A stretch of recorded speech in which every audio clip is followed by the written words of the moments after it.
The views and content expressed on the following program are provided solely for informational and entertainment purposes. They do not constitute legal advice. A podcast is not a substitute for retaining a competent, licensed attorney to advise you on your specific legal situation. Break the business, play is work and work is play. Power in the creators, have fun along the way. Break the business, doing what it takes. Celebrate success and learn from the mistakes. How's it going, everybody? Welcome to the show. It is time for Break the Business, where we empower indie creators and have some fun along the way. I'm Ryan Kairalla, and it is a pleasure to have you here this week. Oh my goodness gracious, do we have ourselves a program? Great topics, great guests, and a great co-host to top it all off. Let's go ahead and bring that aforementioned co-host in. Investor and frontman for Gideon King and City Blog, Gideon King, joining us. Hello, Gideon. Howdy, good to be back. How you doing? Great to have you back. Great to have your tremendous sunglasses back along with us. And I'm not sure what the sunglasses are if you're just going for an aesthetic, but I can tell you in my own home studio, I got these Elgato lights that are just like burning into my retinas when I do this show because, you know, I need that kind of lighting. It's sort of a dark room. It's a converted garage. And I'm kind of wondering if I need to do the sunglass look, maybe just at least match what you're doing. So the sunglass, look, I have an excuse, okay? It's not to try and look cool because I know I'm not achieving that. But it's because when you play guitar on stage, there's glare, and there's glare from your pedal board, and there's glare from lights. And so if you wear sunglasses, it gives you the right amount of sort of distance from the crowd and the world, and also helps with the glare. So that's my excuse for looking like a guy who's trying to be cool, wearing sunglasses, but who isn't actually cool. It's kind of cool. Okay, well, I'm glad you think it's so. it's pretty radical. This show, it's going well. Cool. Absolutely. And I want to tell the folks a little bit about our guest coming up in the next segment. Vida Cruz is joining us. She's the corporate counsel for Gearbox Publishing, tremendous entertainment lawyer. I want you to do something with me here, Gideon, talking about our guest, Vida, okay?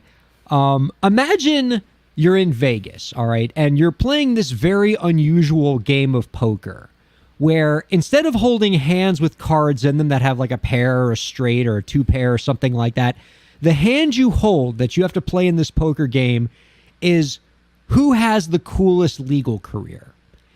And I will tell you, if I'm playing this poker game, I like the hand I'm holding against any lawyer in the world. I put the fun that is my legal career up against anybody. I got my own firm. I serve the clients I like to serve. I get to work with cool musicians. I get to host a podcast with Gideon King.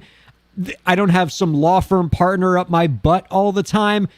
What I got going, I feel like I could win this poker game against any lawyer I have ever known, except for our guest, Vida Cruz, because as the in-house attorney for a studio as cool as Gearbox Publishing, makers of the Borderlands series, probably my favorite video game series, nothing relieves stress faster than just blowing up stuff with the 9 billion guns. I think that's probably right. I think it is literally 9 billion different kinds of guns in the Borderlands series. It is the best. And so I just imagine her day-to-day as a lawyer is awesome and would definitely kick my butt at that poker table. Now, I'm excited to talk to her about the work that she does, but also she's got an indie creator thing going. She's tremendous at social media marketing. She came from a social media marketing background before the law. She's great with pop culture. She's an excellent cosplayer. And so she's got a lot of insight and a lot of experience with independent creation that I know she's going to bring to bear in this interview. I'm excited. I've dealt with a lot of lawyers in my life, and the ones who sit at the nexus of the law and creativity, those are the ones who can actually have some fun being a lawyer, as opposed to the other 462 billion lawyers who are just miserable at 2 a.m. slaving over some contract that really has no bearing on humanity whatsoever. Not that I'm disparaging them. I just kind of am. And so, it's cool. It's just cool to be at that intersection of something creative and also just the all the legal concepts that surround these sort of creative, endeavors. It's cool. And I'm excited to talk to her as well about the increasing role that I think independent creators can play in the gaming industry. I think 20 years ago, the idea of independent musicians being involved in video games was unheard of. You would never hear about an independent musician getting their music synced in a video game, for example, because 20 years ago we weren't syncing, or maybe more than that, we weren't syncing music into video games. Video game music was all just 8-bit chip tunes. But now there's a lane for musicians to get involved with video games. There's a lane for other creators to get involved in video games as voiceover artists, as story designers. And so I'm interested in getting her perspective on the rise of the independent creator in this incredibly fast-growing medium, which I think, whether it's video games proper or just esports, which is exploding. I know we were talking about that before the show. Yeah, totally. No discussion of empowering independent creators would be complete without getting the perspective of gaming industry and professionals like Vita. So that's going to be a blast. I'm excited about that in the next segment. What I want to talk to you about now, Gideon, and it is a shame that I feel like the listeners and viewers miss out on the best Ryan and Gideon conversations, because I get some really great just you and me radio shows when we talk on the phone during the week about just whatever you have going on that you're interested in. And I kind of want to continue one of those epic you and me conversations and bring in some of our Sirius XM listeners as well on it. You were talking to me yesterday about the role that terrestrial radio is going to play for independent musicians going forward. And you've been talking to some folks who are in that business who are saying that they're seeing it diminish. We're seeing a lot of, and the reason why I wanted to talk about this is there's been a lot of news lately about terrestrial radio's perhaps fading influence. There's been some automakers who've been quoted as saying that we're going to start seeing perhaps more and more cars that don't have AM/FM radios in them. Congress is actually trying to fast track legislation right now that would require automobiles to keep AM radios in cars for safety reasons, because they're hearing automakers saying they want to get rid of terrestrial radio. And if that's the way terrestrial radio is going, does that change sort of the music industry's perspective on, we got to push artists on radio? Radio is still going to be the forefront for independent creators. Love to get your perspective on that. Like, where are we going with all this? So it's interesting. I've gone through just a little odyssey recently. I'm like every other independent artist, right? I'm trying to find pipes and modalities to spread the word about my music. That doesn't make me very original or unique. That's what singer-songwriters, that's what artists, that's what bands do. And so, there's Spotify, of course, and there's TikTok, and there's YouTube, and I don't need to tell anybody listening or or you about these different pipes. But this sort of one that young artists don't talk about is radio. And I was recently approached by a group of people that were willing to take my money. And yes, they were willing to take my money. How kind of them. Exactly. That was the level of their altruism. And so, but it was really interesting. They sort of came to me and they said, "Oh, we love your music. We love your music." And of course, weak ego to artists. Anybody says, "I love your music. Do you want to be part of it?" I'm like, "Yeah, of course. Let's have lunch." So I had lunch with these folks and they said, "We love your music. And we want to put it on the radio. And we think this can be a top 35 in this, in this space, adult, contemporary, whatever." And right at first, and you often ask questions, what advice you ask the question of your guests all the time, what advice do you have for the independent artist? Well, I have some based upon the hijacking of my ego and then the subsequent disappointment after gathering some information. And so I guess what I would say is I went and had lunch with these radio folks. And it started off great because they said they liked my music. And then they started saying, well, for this amount of money, we can get you top 30, top 35. And so, I run out of lunch, okay, which I paid for. And not that I remotely resent it. Why would I mention it if I did? And I leave and I call my manager, who's, represented a lot of really serious acts. And I say, well, man, this guy can get me in top 30 adult so on and so forth. And he's like, yeah, who gives a shit? He's like, who cares? He's the like, manager said not worth it. My manager was like, look, this is 2023. And in 2023, it's cool on your one sheet. And it's cool when you're pitching yourself to people to say, hey, Ryan, my last release, Turn Off the Sky, it was number 28 on the such and such adult contemporary chart. And that is cool. That adds to the weight of your presence, and it gives you a little bit of gravitas. But my manager challenged me and said, I want you to look at these artists. This guy's number 23 on this song. This woman's number 14 on this song. And tell me if that's driving people to their music. Is it going to sell any tickets for people? And is it going to make them get on editorial playlists on Spotify? And is it really increasing your presence? Or is it just sort of a nice throwaway line on your one sheet? So I went on that trip for him and visited the websites and Spotify pages of these artists. And what I learned was, much to my dismay, after my ego stroking at lunch, that it didn't mean a damn thing. And yet this person was nice enough to say, well, for $20,000 a track, I can tweak your mix and I can get you to number 28. And so, listen, I'm not saying that terrestrial radio has lost its relevance. No, it hasn't.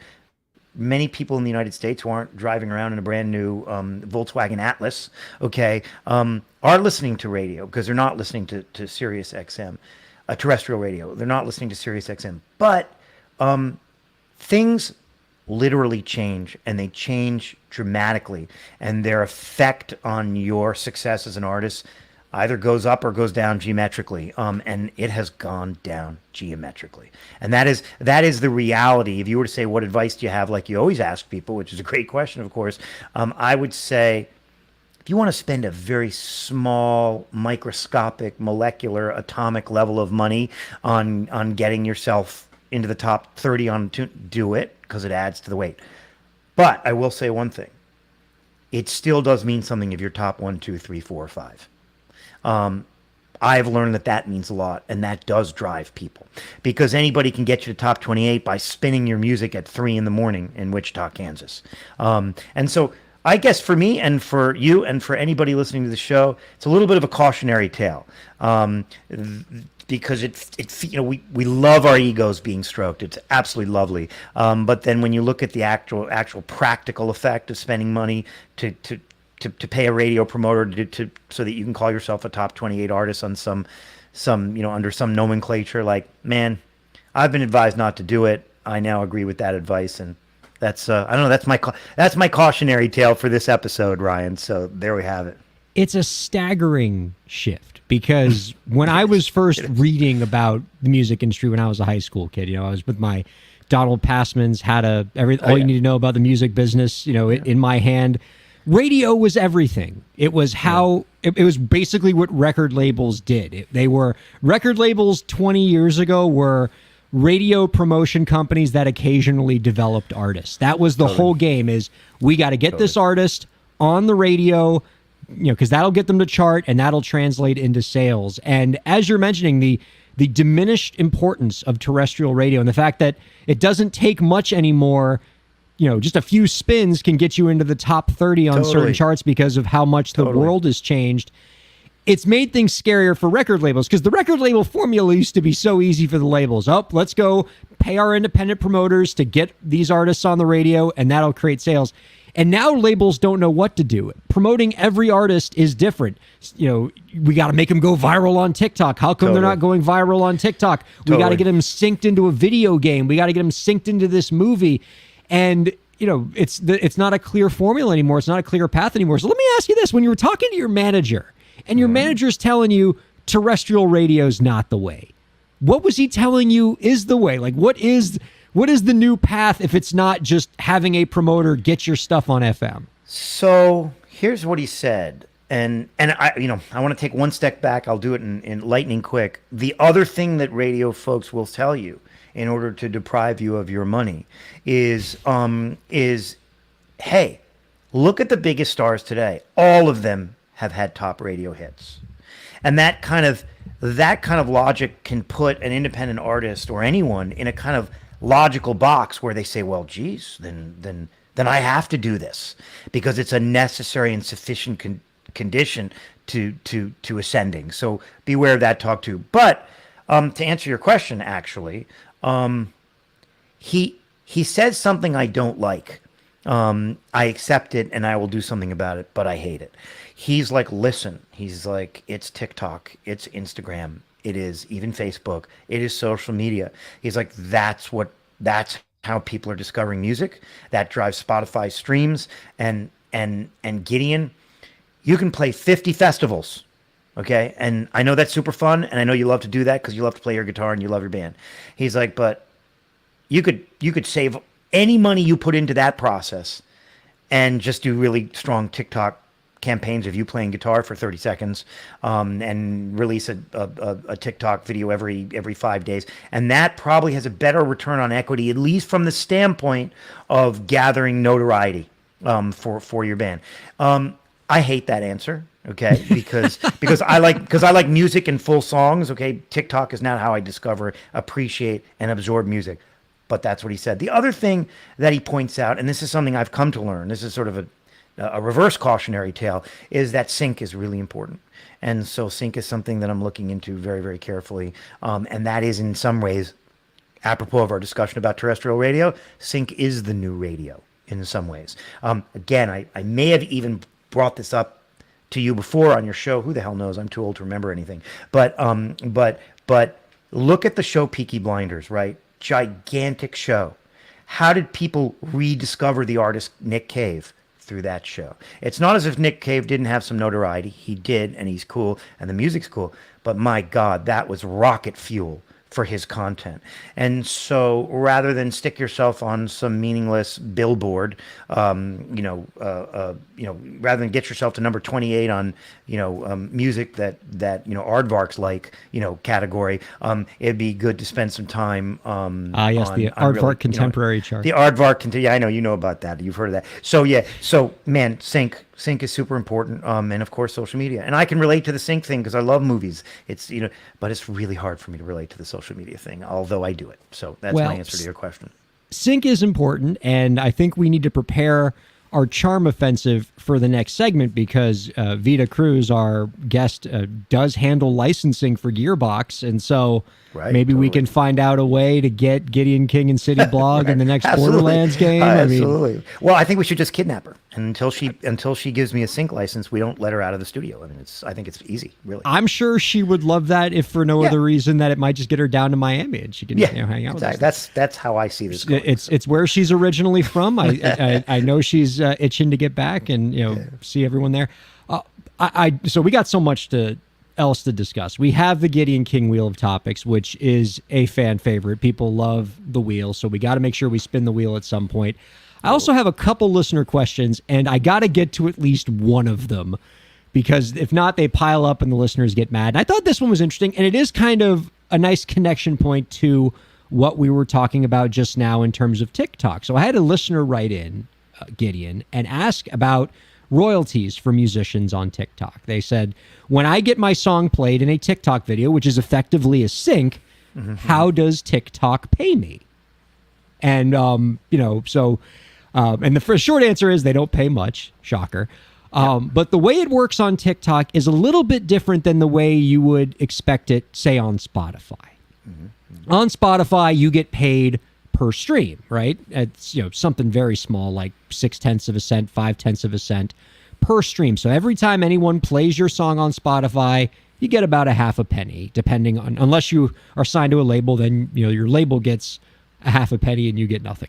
But but that's generally the way it is. Now TikTok does not pay per stream. They pay you per video in that a person creates using your song.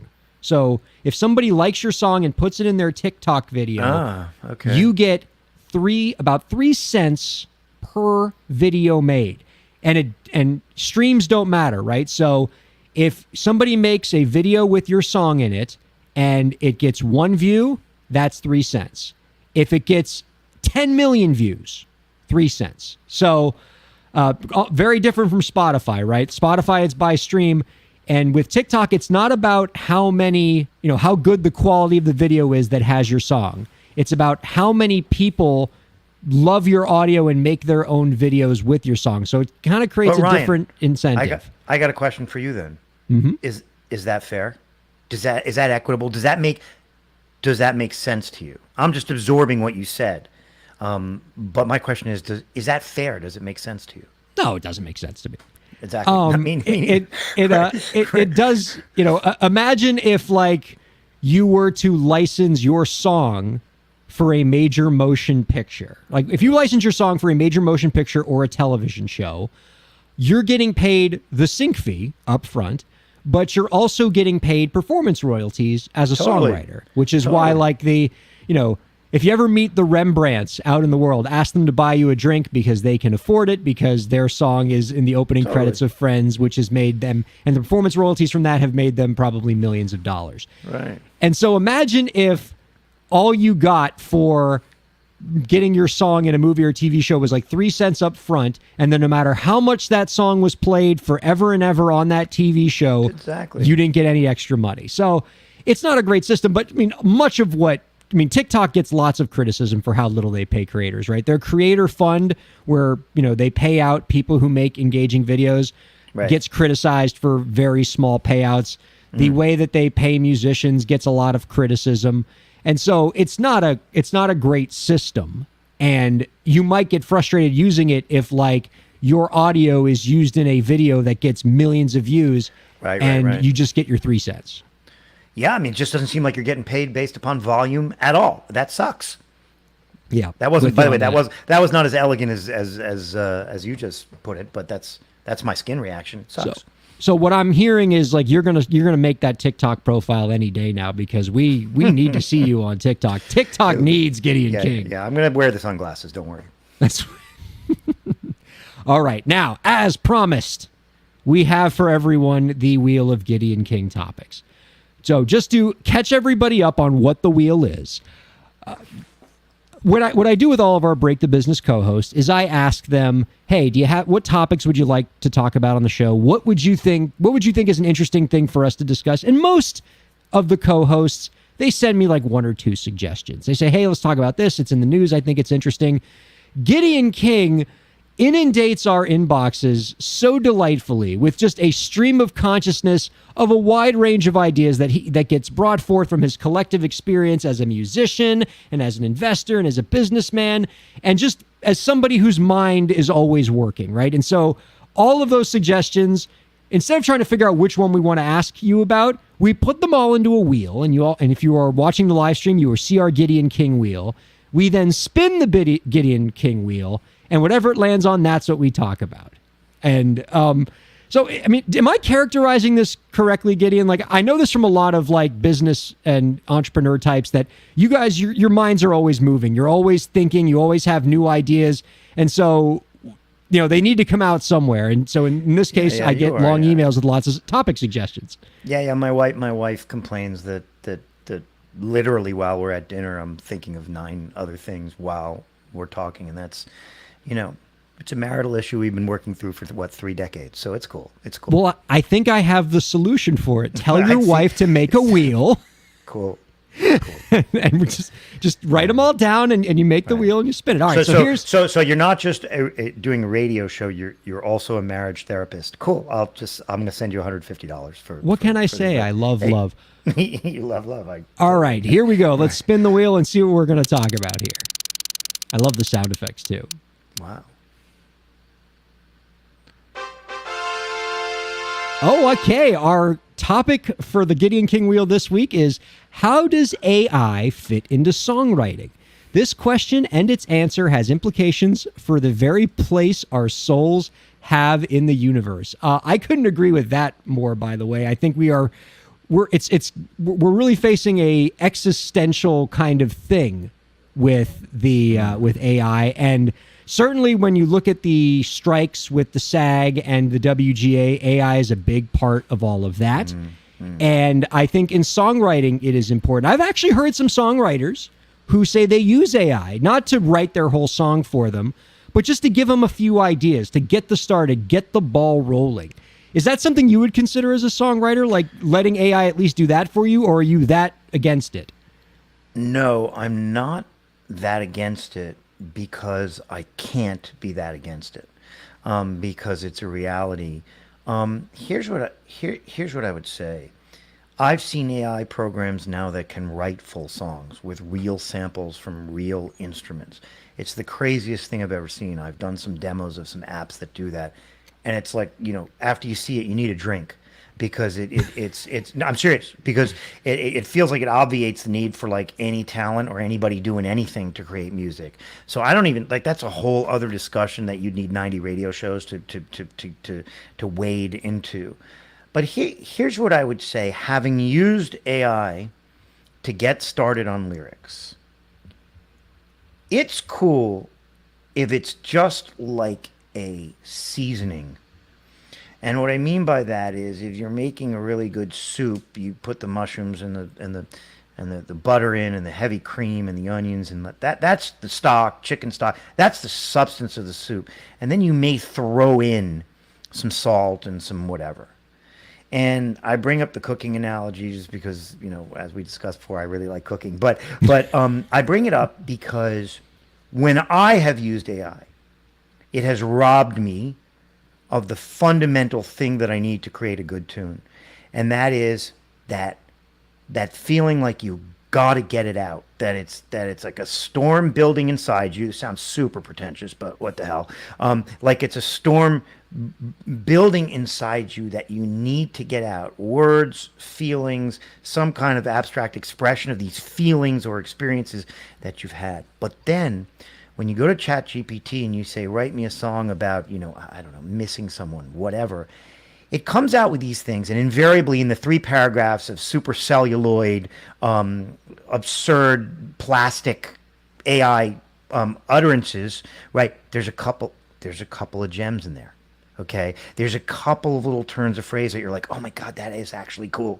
Like, that's slick, and I need to use it, and it reminds me of that U2 song. But here's what happens when you use it. God, it feels like you're doing paperwork, not writing a song. It feels like a big part of the hunger and that feeling like you have to get this thing out of you is just sort of gone, and it's like you're weirdly, perversely purged of that uncomfortable feeling that you need to get a song done. So for me, and I suspect for others creatively, when you rely on this digital beast, or whatever this thing is that seems to be growing in power in the world, man, it does kill a certain creative vibe, because some of it is just a clinical extraction of the content. And then a cut and paste. You clinically extract the content, and then you cut it and paste it in a song you're writing. It's really freaking weird. And it's really uncomfortable. But how could I ever say in any reputable 2023 way that one should completely ignore AI in making music? If I said that, your listeners would be like, who is this guy? What is this? Is this 1856? Like, is he making Gregorian chants, or is he writing real songs? So it's like, that's sort of a confusing, slightly weird answer, but I would say it's how I feel. It saps you of the authentic, soulful feeling you get when you finally get that song out. But man, it is efficient, and it does help. So I'm just not sure what to say. It's sort of, I have mixed feelings on it, if you know what I'm trying to say. Well, Gideon, I would say you have to hold firm in your position. Don't feel like the others have to, that you need to soften your stance on this. I think people who rely on AI to help them with their creative output are losing pieces of their soul. Like, there is no place for AI in creative endeavors, and we just need to let humans do everything. On a completely unrelated note, here's our AI Overlord tip of the week.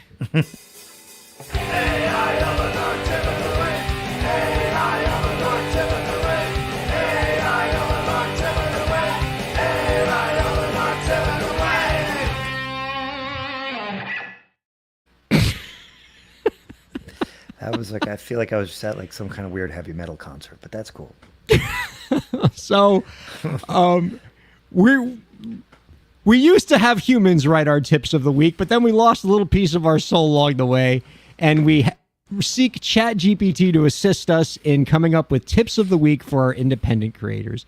And so, in honor of the work that you do when you're not rocking out with Gideon King and City Blog, Gideon, we have asked ChatGPT this week to give us a tip of the week in the voice of an investment manager who would be applying their expertise as an investment manager to indie creators. And so maybe you can, in your background as an investor, maybe you can evaluate this advice and see if it's right on, or maybe as an investor, you might have different advice that you can apply from your background to indie creators. But here's what ChatGPT came up with. Let's do it. In our finance landscape, 3 essential principles guide our choices: research, diversify, and anticipate. Now, let me break that down for you. First, research. Dive deep into your audience's preferences and behaviors. Understand their pulse, just as we scrutinize market trends. Next, diversify. Don't rely solely on one platform or genre. Spread your creative wings across different mediums. Think of it as an investment portfolio. The more diversified, the better insulated you are from unforeseen downturns. And finally, anticipate. Always be 2 steps ahead. Just as we predict market movements, try forecasting trends in your domain. Have backup projects, collaborate, and be open to innovation. How does that sound, Gideon? Any of that makes sense to you as an investor in terms of lessons that could be applied to indie creators? You know what? That is like a tidal wave of trite aphorisms that are perfectly fine. But actually, did Steve Jobs diversify? Did Elon Musk diversify? Did the inventor of the Apollo twin converter that we use to make our voices clear on this show diversify? Does the best French chef in Paris diversify? Does Bono play jazz, classical, country music, and so on? So that notion of diversification, actually what it really does, sadly, is it guarantees a kind of run-of-the-mill de rigueur mediocrity. And so diversification is awesome because someone says, well, I'm telling you to diversify, and therefore I am a safe pair of hands giving you safe advice. But actually, when you diversify, especially if you diversify too much, you just turn into this fractionated product of millions of different things and never actually create anything particularly individual. So that, I'm afraid, I'm gonna have to call BS on your AI overlord, and you may kick me off the show for that, and that's fine. I will live with that. But yeah, the diversification advice is just, it's one of those really trite, really boring throwaway things that people say that it's just garbage, man. Daniel Neruda commenter writes in, diversification requires splitting resources. I'm with you on this, Gideon. I would do the opposite of kicking you off the show. I want you to be on the show even more with insights like that. You know what? I'm going to say it. I think we beat the machines this week. I think the human investor did better with his perspective than the ChatGPT investor. Humans win! I want to stop you. I'm going to take 4 seconds. You just had a guest, Neruda, which is a cool name because, of course, the poet Pablo Neruda, one of the greatest of all times. But your guest, Neruda, said it requires splitting resources. And having run businesses, the more you split those resources, the less you focus on any given thing, and the more, I would say, again, the more mediocre you are at understanding any given thing. So whoever Daniel, it's not Neruda, it's Neruda, got it. Whoever Danielle Neruda is a smart person. So Danielle, you and I, let's get married. We like each other. Love it. Gosh, we beat the machines this week. I am take that, AI overlord. All right, we're going to take a break, and we have another fantastic non-AI human joining us in the next segment. Our guest Vida Cruz is going to be with us. Don't go anywhere. Keep staying with us on Break the Business. Ryan Kairalla here. I hope you're enjoying the show, and I hope that you're getting a lot out of it. I do what I do because I care about creators like you. A lot. I've dedicated my career to helping creative professionals, entrepreneurs, and organizations move forward. I do it by hosting this program, and I'm also proud to do it in my legal practice.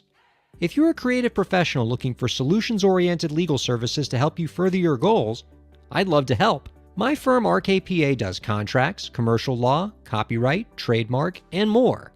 Visit rkpalaw.com to learn more. That's rkpalaw.com. Ryan A. Kairalla, PA, Miami, Florida.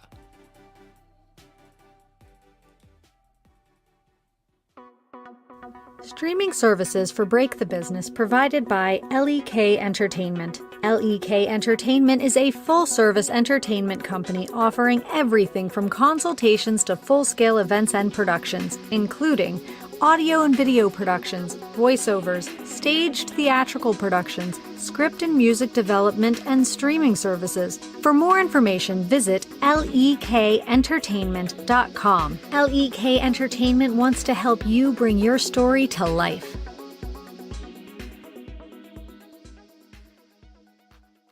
Thanks for supporting Break the Business. If you have a question or topic that you want us to discuss, email us at breakthebusiness@gmail.com. You can follow the host, that's me, on Twitter at Ryan Kair, and you can follow the show at the BTB Podcast.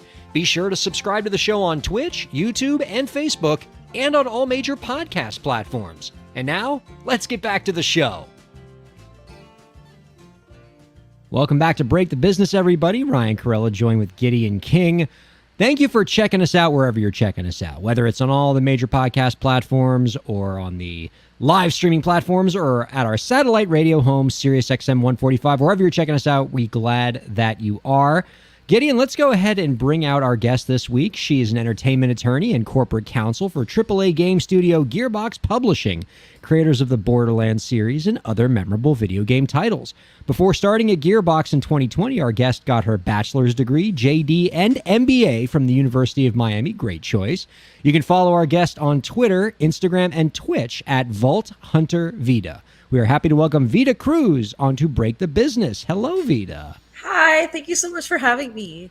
So excited to be chatting with you. This is going to be a delight. I don't know how much you heard of us in the first segment gushing about just how cool your job is and how envious we are of what you get to do. And not only is what you do really cool, I mean, being in-house lawyer for a game studio, but the story of how you got there is almost equally as cool, because being an in-house attorney at any Plum entertainment organization, whether it's like a record label or a movie studio, nobody gets these jobs straight out of law school. These jobs, you gotta grind it out in a law firm, just, doing stupid hours in a windowless office, just miserable 20-hour days, the whole kind of mess. And even for somebody like you that's super educated and skilled at what they do, like, these jobs don't go to people straight out of law school, but you got this gig straight out of school. And I think part of it, and I think there's some lessons in how you were able to do it, because it was a consequence of not only your passion for the business, not only your knowledge, but your networking skills, how you got involved in the industry, and how you were able to get where you are. So can you tell us a little bit about that origin story? Yes, my lore. Okay, so my lore dates back to being in law school at the University of Miami. And I mean, this one goes out to all the law students who are struggling in their 1.0 year, because I struggled and I almost quit. It was like a whole thing. And that's where the MBA side of it came from, right? So I'm bringing that up because in my last year of law school, which ended up being an extra year because of the MBA, I was really torn on what I wanted to do. And I wasn't sure, because I knew that I needed to figure it out. And doing the MBA and doing law school at the same time was like, I want something that combines business and law. And then there was this one short course at the University of Miami. I don't know if you heard about it, Ryan, but it was video game law. And I took that course and I was the gunner. I'm never the gunner, but I was like raising my hand all the time, like, me. And I just love video games, right? So hearing that video game studios have lawyers was a crazy novel idea that obviously makes sense to everybody else, but in the moment I was like, oh my god, this is so cool. It was a 1-week short course and I fell in love with it, and I was like, I need to get into the game industry. I don't know how, but I gotta figure it out. And I just started the hustle of networking. I went on LinkedIn, Twitter, Instagram, every single outlet, Twitch, everything that I could muster to get my name out there and put myself out there so that I could be noticed by fellow video game lawyers and other people in the industry. I was doing it. And it culminated with GDC, where I really wanted to attend because I knew that there would be industry Game Developers Conference. Yes, Game Developers Conference, yes. I knew that there'd be a lot of networking opportunities there, and I was like, this pass is $2,500, and I'm a law school student with another degree. Like, it's too expensive to get to San Francisco and to stay there. And it was just a lot. So I was like, how do I at least get the pass covered or something? I considered going in as like a press journalist or something, but then I found that you could volunteer. So I applied to this volunteer program. It was called the CA program, Conference Associate. They call it the networking opportunity of a lifetime, and I cannot agree more. It just so happened that not only did I get accepted late, because I found out about this way after the deadline, like 3 months after the deadline. Someone canceled, thank you. And I got accepted, and then I went over to San Francisco, and it just so happened that there was another lawyer there. And that like never happened. In the 4 years that I've been volunteering there since then, there has not been another lawyer. But that year there was. And spoiler alert, he's my boss now. But he was over there, and then we connected, and he just told me, you know, hey, if you're still looking for a job after you pass the bar in September, let me know. So I was like, okay. So after that, I finished GDC. I went back home, finished finals, whatever. I went to another event of the Video Game Bar Association. And there, I emailed the Video Game Bar Association director, and I was like, please let me volunteer. I'll serve coffee. I don't care. And then they let me. So I went over there, huge networking opportunity. I met so many other lawyers in the video game industry, and it was awesome. And after that, I saw my current boss, lawyer person, there again. And after that, we connected. And obviously, I went back home, took the bar, passed it. And I reached out to him on LinkedIn, and I was like, hey, so about that job. And he told me just sending your resume. And I was like, okay. So I sent it in. Obviously, I made sure it was like really nice. And bada bing, bada boom. They flew me out to Texas to interview me. I interviewed with Randy, our CEO, and everybody else. And then I got the job. And I've been so grateful ever since. It's such a dream come true. That's incredible. Gideon, I don't know how much you know about sort of the job getting process for law students, but it's instructive here. And I think there's a lesson in this for indie creators as well, because this process for getting a job as a law student is highly regimented. Starting in after your first year, you do what's called on-campus interviews, where you interview with a bunch of law firms that descend upon the school. And then that's how you get your summer job between your first and your second year, your summer job between your second and third year. And then that job in the summer usually leads to your job at your law firm. And then that job leads to another job, which leads to another job. And it's a pipeline. And nobody is allowed to go outside of the pipeline. You have to stay. It's something about our legal profession. Like you can't color outside the lines. Except Vita said, well, why can't I color outside the lines? Why do I need to go through this like silly regimented cattle call of an interview procedure? I'm going to go right to the people who make the decisions. I'm going to meet them where they are. I'm going to go to those conferences. I'm going to contact the right people, and I'm going to make that personal touch. And so she was able to skip a lot of steps in this line and get to that dream job where she gets to do this really cool stuff. I mean, I think there's lessons in this for indie creators too, right? Gideon, about like how you don't have to follow the same path. You don't have to just go to terrestrial radio or something like that or just do TikTok. Find your own path to success, because I think in this industry more than any other, you can do that now. Yeah.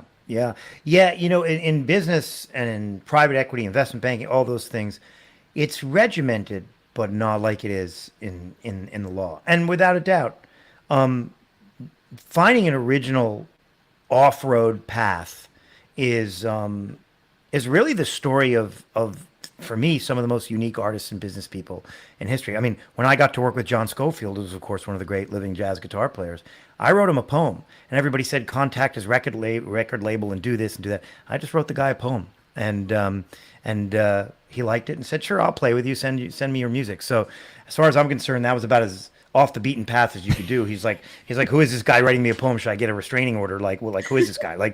And so in the end, it was cool. It worked. I love this. Now, in this dream job, Vita, that you have now, where you are making law happen for some of my favorite video games, which is so cool. And you're doing it as a Miami person, as a fellow Miami person. We love it when, people, especially the University of Miami, for which I'm also an alum, seeing somebody from there succeed. I love this for you, and I'm just curious, What does a typical day look like for you in this role? And please don't give us the, well, no day is typical. Every day is different. All right, we accept that premise. Give us like an example of like the kind of work you're doing every day over there. For sure. I wake up. Step one. Step two. I have a lot of fun because it really is. I'm about to say it. I'm sorry. No, But come it is- on. I Come know. on. Because being in-house counsel, I was thrown into the fire when I first got there, and we touch so many different areas of law that you really have to be a true generalist in so many different things, and you have to know how to identify when you can take this on or when you have to pass it off to someone who knows the area a little better. So, for example, I'll wake up and I'll do a contract. I'll be redlining, I'll be reviewing. It could be a publishing deal, it could be a licensing deal, it could be myriad of other contracts that keep the business running. So it could be IT, employment. Like there's so many different contracts. That's like the core of a lot of the things that I do. But besides the contract, I mean, what I find most fun is working as close to the devs as possible, which means I get to work with the game as much as possible. I carved that path for myself because I said I like intellectual property. I've always said that. And a lot of what I do is what's called asset reviews, right? So anything that makes it into the game gets legal review. I mean, some things like rocks, I mean, sure, I can review it, but what am I going to say about a rock? But like other things are more important, like main characters or like important story points, or Borderlands is known for parody, so it's always a very fine line that we walk in order to be funny the way that we are, and I totally support it. I love it, but we want to make sure that we're doing it in the right way, right? So asset reviews are a big part of it. Privacy is a huge part of it that I just got thrown into, and I swear it's Stockholm syndrome that now I like it, and I find it super important for us to care about our privacy, and our company's privacy and our employees' privacy, everything. Like it's actually really important. Not only privacy, but let's see. I mean, I do mocap too. So like I've done that. I suit up in like the suit, and then I've done that. But we're talking about legal. I'm sorry. So I was about to say, what class in law school prepared you for that? I remember Right? that on the bar exam. Right. Honestly, Vita, I have the a fear in the sorry. martial arts. Huh? Oh, I had a question for you, but I also interrupted, so I'm happy to wait.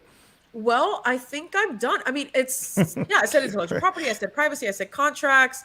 I'm pretty sure there's something else here that's like really important that I'm missing, but I mean, it'll come when it comes. More important than mocap. It's more important than mocap. Exactly. So Well, yeah. what I was going to ask, and I didn't want to interrupt because I have two lawyers here, and like I don't know, maybe you guys could bring a cause of action against me if I say something, if I interrupt twice or something like that. I got to be very. I mean, careful. the two lawyers thing is one thing, but how about two Miamians? Like you'll never get a word in it's- edgewise. Yeah, I'm surrounded. So here's my question. Creative people don't like to be held back, right? And video games are edgy, they're intense, right? Like when I go downstairs and I check out the video game that my son's playing, sometimes I'm like shocked. I'm like, oh my God, this is intense as hell in so many social ways. And so, as being counsel for a company that makes an intense product, right? How, you say you like working with the devs. I'm pretty sure you said that a minute ago, right? So you love working with the devs, but to what extent are you sometimes relied upon by the company to be the governor on the engine of the creative, let's say, vibrancy, for lack of a better expression, of the devs? Like they may want to do something and you're like, oh my Lord, that is so hardcore that like, I got to stop you right here. Or is it really just about like liability and so on? So maybe you could talk about the tension between the creative product and the fact that you're the legal overlord. Sorry, Ryan. You're the legal. Sorry, dude. You're the legal overlord for the process. I love this question, Gideon, because when I first got to Gearbox, I had this idea that they hated lawyers, and it wasn't helped by the fact that many game devs that I met were like scared of lawyers. So I felt like I was fighting this well, not only that, but like for other reasons within the company, they just didn't like lawyers, right? That's what I thought. And I came in there thinking that, and I was like, I need to change this way of thinking because I am here to help you guys. I want you guys to be as creative as possible. Like put the gas in that engine and go, because I really want the games to be super fun and super creative. So how can I enable that? I took it upon myself to be as friendly as possible to get to know the people that I'm working with. It's not like I sit on some high chair and I'm like, no, this can't go in the game. Now, I don't like, I really don't like to do that unless it's like a really big risk. So the best way to answer your question is in terms of risk. Is this thing that's going in this game, is this the hill, Mrs. Developer, that you're willing to die on? Because if it's something that's going to be really, really, really risky, we have to make this analysis of, well, is the return going to outweigh the huge liability and risk that it has? Right. Totally. So I like to look at it in terms of that instead of just like a hard black and white no. And as well, if there is something in the game that's a little too close to something else, for example, or something that's just a little too much in the legal risk world, I love to work with the devs to be like, okay, can't do this, but like, how can we change it to make it like this? And then I actually get to even have some input sometimes. And that part I love. I got you. I love that perspective from an in-house attorney. Like, clients always tell me they hate the in-house attorneys that tell them no, as opposed to the in-house attorneys that help them get to yes. Yes. And that's the perspective you seem to be lending, which isn't just no, it's all right, I see what you're trying to do. I love it. Here's how you can still make it happen. And that's the perspective. Exactly. I want to ask you a lot more about just the work that you're doing, but I do want to make sure we get this particular question in because I just see it here and it's blinking at me. And I use this phrase all the time, but I'd be committing interviewer malpractice if I didn't ask you about this. As we mentioned before, you are a Miamian, fellow Miamians here, you and me. And oftentimes when people go to Miami from another, go to another city from Miami, as you did, because you're in Texas now, they often run into situations where they let their Miami culture out in the wrong situation. And it can offend outsiders. This happened to me when I was in New York. I used the phrase eating bleep, SHT. Which means something else to them, by the way. Yeah. So like, in Miami, we use that phrase to mean like, hanging out, doing nothing. And I didn't know until I used that phrase in New York that we're the only place that uses that phrase that way in the U.S. They looked at me with horrified faces. And I was like, oh, I let the Miami out in the wrong place.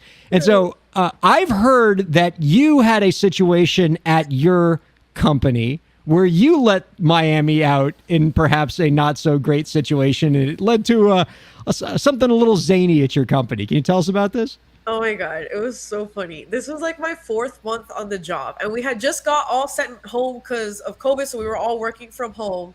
And I was on a very important meeting with a whole bunch of stakeholders, but among them was our chief operating officer. And we were talking about, I forgot what, but it was something important, I promise. And I directed one of my questions that I had, very important legal topic, to someone in the call, but the chief operating officer chimed in and started to answer. And I just go, Miami AF, excuse me, I wasn't talking to you. And, and then everybody in the call started laughing. And then he was laughing and I was laughing. And I was like, did I just mess up really bad? Operating officer, oh my God. So after the call, I was like, I messaged him. I was like, hey, I'm so sorry if I offended you. I didn't mean anything by it. I actually really like you. Like, please don't think anything of it. And he was like, no, I please, I enjoy a good ribbing. And then we became even closer after that. So I was like really happy that it worked out, but I was also really stressed in the moment that I might have potentially like effed everything up. Oh my God. Good ending.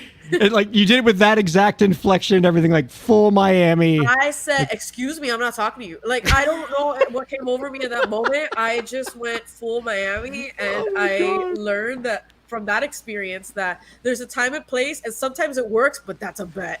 That's a bet that I have to hedge.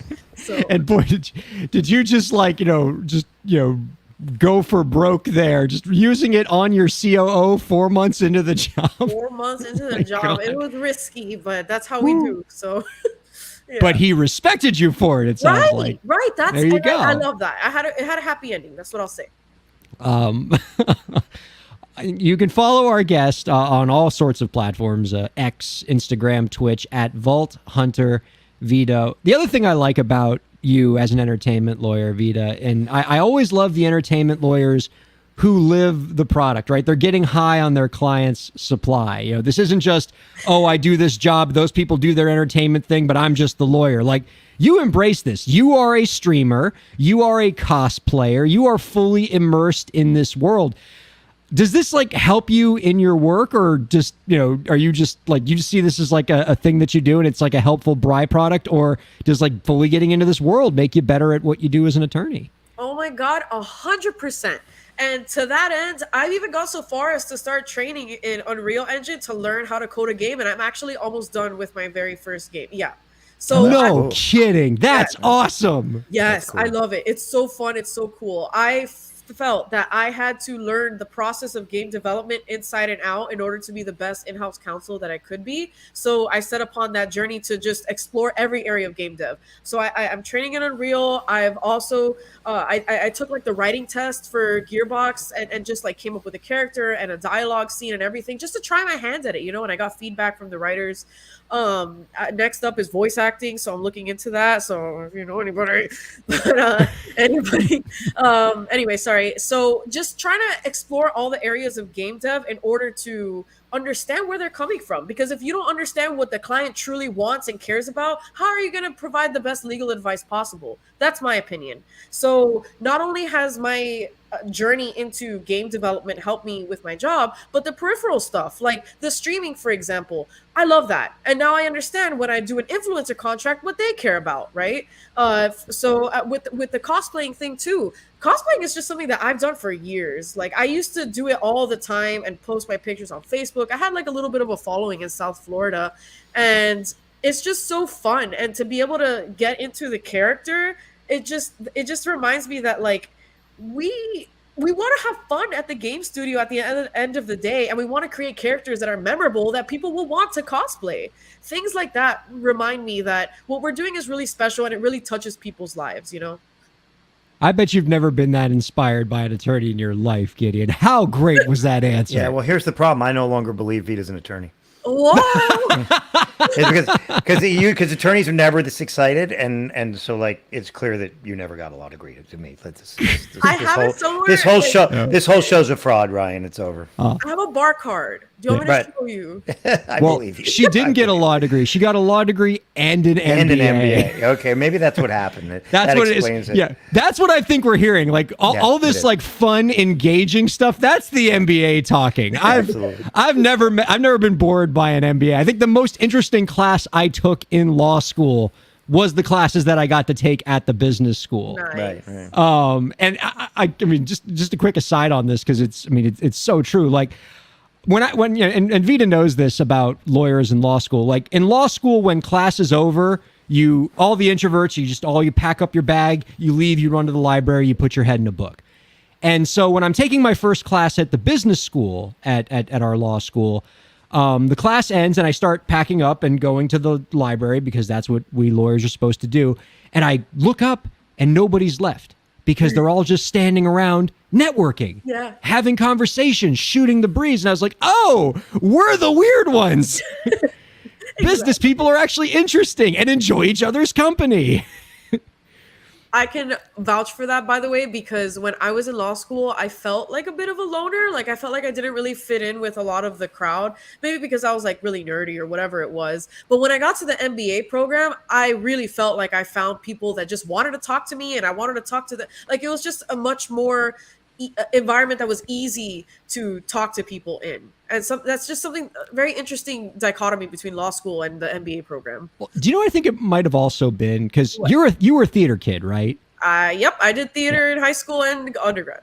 There you go. Yeah, I was a theater kid too, and had a similar experience at law school. I think really? Yeah. theater kids and law school, that doesn't mix well. I didn't really start to love law school until I found like the group of students at the school that put on the parody musical that lampooned the professors. For like you 2 were in that years. too? Of course you were. Yeah, what was it called? Oh my god, I forgot. Well, at our school we called it Law Review, but REVUE.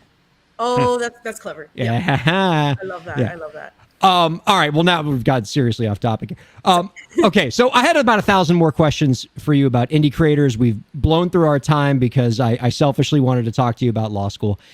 But that's okay because I think it's pretty clear we need to have you on a lot more often anyway. You can follow our guest on Twitter, Instagram, and Twitch at Vault Hunter Vida. You also have the Instagram account at Power Up Books, where you talk about some of your favorite books. That is a beautiful, beautiful Instagram page. I know our producer Lauren has fallen in love with this page. Oh, she's got a picture of it. Oh my God, look how beautiful this Instagram page is.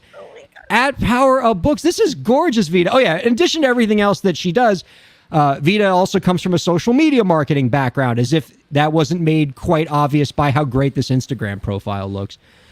So lots of things to like about you. Before we let you go, we got one last question for you. Do you have any last tips for the indie creators out there to help them move their careers forward? You mean legal tips or just general? Just general. General? We want to tap into your full base of experience, however you want to address this question. Okay, yes. The biggest thing I say at GDC and that I'll share again for indie creators is to please think outside the box when it comes to getting whatever you want. Because the path that everybody has taken might be the most difficult path for you. But if you think outside the box and think creatively about your approach and how you want to get where you want to go, you're going to come up with some solutions that no one's ever thought of, and you'll be the first one to do those things. Trailblazers. That's what you want to do. That's my biggest advice. I love that. And certainly you are embodying that. Vida, this has been a treat. Please don't be a stranger. We got so many more things to talk to you about going forward. We'd love to have you on again real soon. Thank you so much for everything, Ryan. And nice to meet you, Gideon. Yeah, nice to Our meet you. thanks Thank you. to Vida Cruz, our thanks to Gideon King and producer Lauren, and thanks to all of you viewers and listeners for checking out Break the Business. We'll see you next week.